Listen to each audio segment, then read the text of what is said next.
సంవత్సరాల నాటికి పోలవరం ప్రాజెక్టు పూర్తి కావాలనే లక్ష్యంతో పనులు చేయాలని ముఖ్యమంత్రి చంద్రబాబు అధికారులను, కాంట్రాక్ట్ సంస్థలను ఆదేశించారు. నిర్దేశిత గడువులోగా లక్ష్యానికి అనుగుణంగా వేగంగా పనులు పూర్తి చేయాలని సూచించారు. సచివాలయంలో పోలవరం ప్రాజెక్టు పనుల పురోగతిపై ముఖ్యమంత్రి సమీక్ష నిర్వహించారు.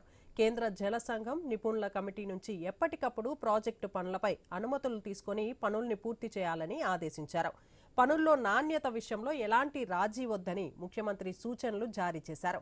డయాఫ్రమ్ వాల్ మొత్తం 63,656 క్యూబిక్ మీటర్లకు గాను 37,302 క్యూబిక్ మీటర్ల మేర పనులు పూర్తయ్యాయని అధికారులు వివరించారు.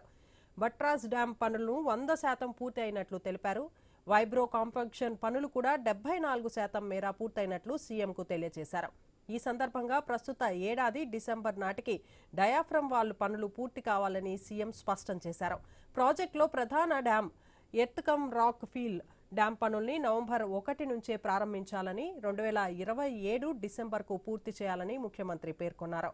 పోలవరం కుడి కాలువను అనుసంధానించే సొరంగాల నిర్మాణం, ఎడమ కాలువకు అనుసంధానం చేసేలా approach channel, head regulator, irrigation tunnel, KL బండ్లను త్వరితగతిన పూర్తి చేయాలని సూచించారు. ప్రథమ ఎడమ కాలువకు 2026 జనవరి నాటికల్లా అనకాపల్లి వరకు పూర్తి చేయాలని ముఖ్యమంత్రి ఆదేశించారు.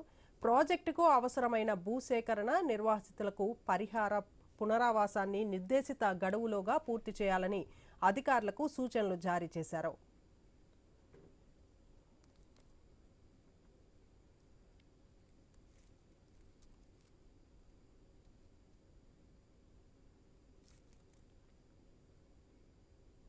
దేశంలోనే అత్యుత్తమ ప్రాజెక్టుగా నిర్మిస్తున్న పోలవరం వద్ద పర్యాటకులను ఆకర్షించేలా నిర్మాణాలు ఉండాలని ముఖ్యమంత్రి చంద్రబాబు సూచించారు.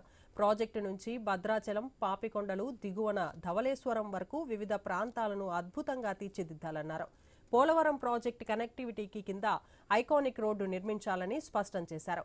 దీనిని జాతీయ రహదారిగా అనుసంధానించేలా చూడాలన్నారు. రాజమహేంద్రవరం కేంద్రంగా పర్యాటకాన్ని అభివృద్ధి చేసేలా అఖండ గోదావరి ప్రాజెక్టును చేపట్టాలన్నారు.